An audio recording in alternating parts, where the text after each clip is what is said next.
Fala pessoal, me chamo Lucas Lima, sou saxofonista do Rio de Janeiro. Tô aqui com esse material para vocês em vídeo, dessa vez com uma qualidade um pouquinho melhor, né? Sem ser filmagem de celular, áudio ruim, imagem ruim, certo? E esse é o meu primeiro vídeo dessa forma, né? Com uma qualidade um pouco melhor, um pouco mais didática, falado, mas tocado também, mas bem mais falado do que tocado. Beleza, galera? Nesse primeiro vídeo dessa série de vídeos que eu vou estar lançando para vocês, eu quero falar sobre uma postagem que eu fiz no Facebook que me rendeu alguns assuntos e algumas ideias, assim, e eu fui observando algumas coisas, que é o seguinte: eu postei lá sobre som escuro, som brilhante, o estilo pop e o estilo jazz de tocar, certo? Eu queria abordar um pouco esse assunto e esse é o tema desse primeiro vídeo, ok? Vamos lá. Som escuro. Som escuro a gente já sabe como é que é o som escuro, aquele som um pouco mais frequências graves, médias, certo? Som brilhante, o som um pouco mais brilhoso, como o próprio nome já diz, com frequências mais agudas, média e aguda, certo? Pop a gente já conhece também, vou citar dois nomes de dois saxofonistas que tem um trabalho pop, que é o Eric Marienthal e o David Sanborn, né? Nelson Rangel, talvez um terceiro, são muitos, tá? Vou citar dois nomes de músicos saxofonistas jazzísticos. Um deles é o Charlie Parker, ok? E o outro é o Joe Coltrane. Foram os caras que revolucionaram o jazz do saxofone, certo? O motivo desse vídeo, gente, é o seguinte. Antes de começar a falar sobre as minhas opiniões, eu queria dizer exatamente isso. Que tudo que eu disser aqui são opiniões minhas, é a maneira com que eu vejo a música, é a maneira com que eu lido de acordo com as minhas experiências, minhas pesquisas, do que eu acho, tá? Não sou o dono da verdade, estou apenas expressando a minha maneira de ver a música e a minha opinião. Beleza, pessoal? Então, galera, voltando ao assunto da postagem, o pessoal participou, queria até agradecer a galera do Facebook que participou dessa postagem. Um monte de saxofonistas postaram lá, comentaram e exporam as suas opiniões, né? E eu confesso que eu me surpreendi com a resposta do pessoal. Eu esperava som escuro, jazz, som brilhoso, pop, mas eu tive uma mistura, assim. Claro que eu tive pessoas que colocaram, não, tudo escuro e tudo jazz, tudo brilhoso e tudo pop. Mas eu tive também pop, som escuro, brilhoso, jazz. Eu acho isso muito interessante, porque toda essa escolha de timbre e de estilo que você mais gosta de tocar é muito pessoal, é muito do que mexe, que mexe com você. A música é isso. Música é você ser movido por alguma coisa. O que te move, o que te emociona, certo? Eu já ouvi muitas vezes, pô, fulano toca pra caramba, mas o ciclano me emociona muito. Isso é muito particular. Talvez o que te emociona não me emociona, e o que me emociona talvez não vai te emocionar, certo? Mas o motivo do vídeo não é esse, falar sobre isso, e sim o seguinte: por que eu fiz duas perguntas? Timbre e estilo. A galera ainda confunde um pouco essas duas coisas, timbre e estilo. O seu timbre não está totalmente ligado ao estilo com que você toca. Não. Poxa, mas tem certeza? Eu achei que o som escuro, poxa, fosse para quem tocasse jazz. É mais característico você pegar um jazzista, por exemplo. Se a gente analisar algum solo do Charlie Parker, o som é extremamente escuro, certo? Se você analisar, e é jazzístico pra caramba, se você analisar o som do Nelson Rangel, cara, é brilhoso pra caramba, aquele som rasgado, né? E a onda que ele toca é o pop, entendeu? É mais característico você ter isso, mas eu vejo muita gente com som escuro, porque ele é de massa, som escuro, e tocando de maneira pop. É errado? Jamais. Não acho errado. Como eu já vi muita gente com som brilhoso, som estridente, tocando jazz. É errado? Não. é a maneira com que você quer se expor, é a sua voz, né? A música cada um tem uma voz. Eu não tenho uma voz parecida com a sua, você não tem uma voz parecida com a minha música, é isso. Um exemplo, o Michael Brecker. Todo mundo conhece o Michael Brecker. Foi um dos maiores saxofonistas que o mundo já teve. Me arrisco a dizer que tá para ter algum cara que o substitua vai ser complicado. Nós temos grandes nomes aí atualmente do jazz contemporâneo que são sensacionais, mas eu acho que o Brecker teve uma missão assim, trouxe um legado para a música, para o saxofone, para o jazz muito grande. Poxa, Michael Brecker tinha um som brilhoso. Se você analisar bem, tinha um som bem estridente assim. E foi um dos maiores jazzistas que nós já tivemos. Então quebra um pouco desse tabu de que, não, eu tenho um som brilhoso, então eu não posso tocar jazz, eu tenho um som escuro, eu não posso tocar pop. Não é isso. Só que aí entra essa coisa da característica, certo? É mais característico uma coisa e mais característica outra coisa, entendeu? Qual é a sua visão, Lucas, em relação a isso e qual é a sua dica para isso? A minha dica é o seguinte: em relação a timbre, eu procuro ter um timbre mediano, nem brilhoso e nem escuro, certo? Eu procuro ter um meio termo, para quando eu precisar do som escuro, eu ter, quando eu precisar de um som brilhante, eu também ter, certo? Mesma coisa é estilo. Eu tento estudar e entender e saber as diferenças de cada estilo. Poxa, eu vou tocar pop, então eu tento tocar com a linguagem pop. Poxa, caramba, eu tô numa jam session, né? Piano, baixo acústico, né? Aquela bateria de jazz reduzidinha, vassourinha e tudo mais. Caramba, eu não posso vir com uma influência pop, eu tenho que tocar jazz. E aí eu consigo tirar um som um pouco mais escuro, certo? E ter a linguagem jazzística, entendeu? Um dos motivos, que acho que é o maior motivo, é um recado que eu tenho para dar, é um conselho, que é o seguinte, gente: a gente precisa se ambientar com o lugar e saber dar para a música o que ela precisa. Caramba, poxa, eu tô tocando com um artista que é pop e eu vou fazer um solo. Beleza, a linguagem, a maneira com que você vai tocar é pop, certo?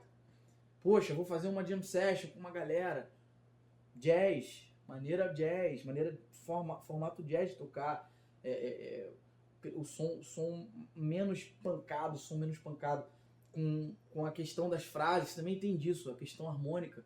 Você precisa ter um conhecimento maior para poder transitar no jazz. Tá falando que no pop você não precisa? Não é que você não precisa conhecer, mas o pop ele não te exige tanto como o jazz exige.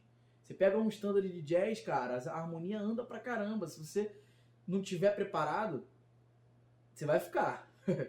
Você vai ficar, entendeu? E aí foi legal ter falado sobre isso, porque eu ouço muita gente usar o argumento de que eu toco pop para não estudar.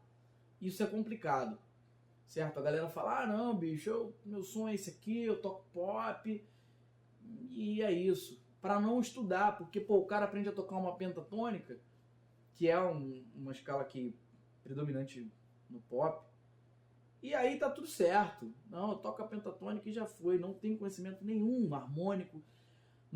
Principalmente nós saxofonistas, nós temos esse erro de não estudar harmonia, de não buscar conhecimento das escalas. Isso é muito ruim, Eu acho assim, poxa, cara, você quer tocar pop, essa é a onda que você quer levar pra você, é a bandeira que você levanta, eu acho muito legal, eu acho top. Só que é legal você ter um conhecimento de outras coisas. Por exemplo, o Éric Marienthal. O trabalho dele é pop, mas ele conhece muita coisa. Se você pesquisar, colocar ele tocando algum standard de jazz, mesmo com a maneira dele de tocar, certo? Porque já é característico ele tocar daquela maneira, você vai ver ele conhecendo, improvisando pra caramba, ele não fica. Quando os acordes vão passando, ele vai acompanhando tudo certo, tocando pra caramba, um cara que conhece muito. Um outro nome que eu posso citar é o próprio Kirk Whalum. O Kirk, se você vê o trabalho dele, é um trabalho pop, cantado, certo? É uma coisa comercial. Mas, se você pesquisar legal, você vai ver ele tocando jazz pra caramba, com muita propriedade, assim. Entendeu? Então eu acho que a gente não pode cair nesse erro, tá? Isso é mais uma observação que eu tenho a fazer sobre essa questão do pop jazz. Não, bicho, eu não toco jazz não, é muito dedo, eu não sei o que, minha onda é mais melódica e tal, e tá tudo certo. Tudo bem, beleza. Mas você não pode usar isso como argumento para não correr atrás e estudar. Beleza, galera? Essa questão de se... Voltando a esse assunto de se ambientar. Gente, não vamos errar, galera. Não vamos errar. Poxa, você está falando então o quê? Vou fazer uma analogia. Você usar terno e gravata, você tá bonito? Você tá lindo. Mas vai pra praia de terno e gravata. Você não vai estar tão legal pro ambiente. Mesma coisa ao contrário. Você tá de sunga, putz, num tribunal, numa cerimônia religiosa. Não é um lugar para você estar assim. Tá entendendo? Infelizmente, eu ainda vejo muita galera errando. Poxa, o cara posta um vídeo tocando um standard de jazz, mas com a linguagem pop. Isso é complicado. Isso é um pouquinho complicado, assim. É você saber se aplicar na música. Beleza, gente? Eu vou fazer aqui 2 momentos. Vou tocar uma maneira mais pop, tá? Vou botar uma base rolando. Não vou colocar harmonia pra gente não entrar nesses conceitos, pelo menos nesse primeiro vídeo. E logo depois vou tocar um pouco mais voltado pro jazz. E vou tentar explicar a diferença entre um e outro, tá bom?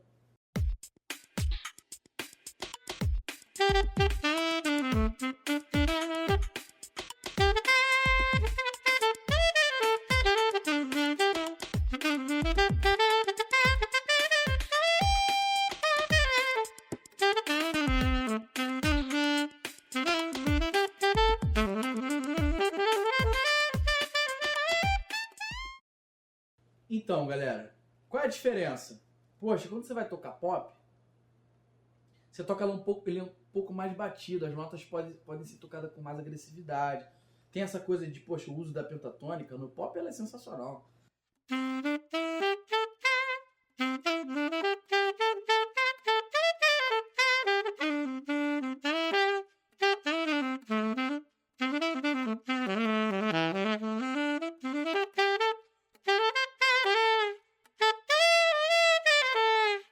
Bends e tudo mais, som rouco com a garganta, né?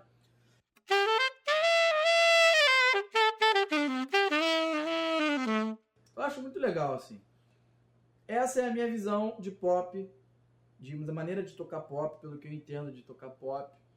Tá bom? Vou fazer um pouquinho do jazz para vocês ouvirem agora.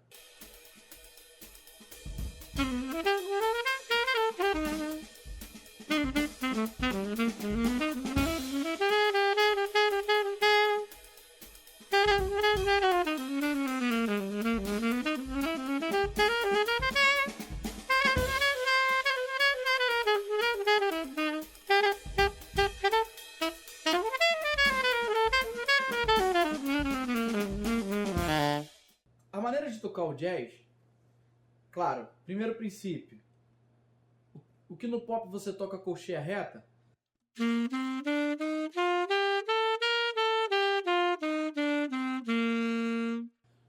no jazz você toca colcheia swingada.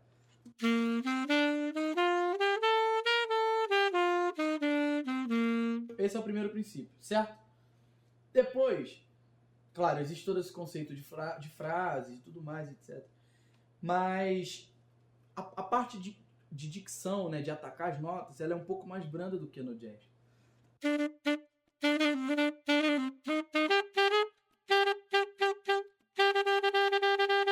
É o du ao invés do tu. No pop você usa mais o tu, né, pra sair aquele som bem pressão mesmo. E no jazz é mais o du. Além da maneira de articular as notas, né, ligado, batido, ligado, batido, certo? Sem contar na questão de você conseguir esconder uma nota ou outra. Por exemplo, eu fiz uma frase.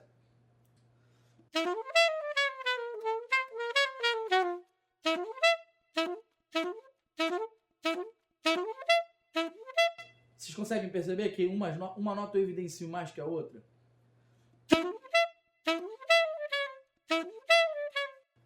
São esses detalhes. Poxa, Lucas, como que eu consigo pegar essas coisas? Cara, Existem métodos, tá? Existem métodos que você consegue estudar essas nuances, né? Essas mudanças, a maneira de tocar. E ouvindo muito. Quando você ouve, nós somos totalmente influenciáveis. Tudo que você ouve, por exemplo, eu sou carioca, então eu tenho sotaque carioca. Se eu nascesse em São Paulo, talvez eu falaria porta e por aí vai. Se eu nascesse no sul, entendeu? A gente é muito influenciado pelo que a gente ouve, entendeu? Então, quando você ouve muito jazz, você começa a estudar, você começa a entender isso e começa a ficar no sangue, entendeu? Lógico que é uma batalha diária, entendeu? Mas vale a pena estudar e entender essa questão e saber em que momento dar. Pô, caramba, o que eu vou dar pra essa música, cara? Qual é o momento? Qual é a situação? Entendeu? Isso é muito importante. Gente, finalizando esse vídeo, espero que vocês tenham curtido bastante essa aula de hoje. É um primeiro vídeo de uma série de vídeos que eu vou estar fazendo, tá bom? E curte aí a minha página no Facebook, facebook.com/Lucas Lima Sax, Instagram, @Lucas Lima Sax. Em breve eu vou estar com o meu site no ar, estarei mostrando para vocês aí um pouco mais do meu trabalho. Tá bom, gente? Espero que vocês tenham curtido essa videoaula de hoje. Tá bom? Deus abençoe vocês, um abraço, até a próxima. Tchau, tchau.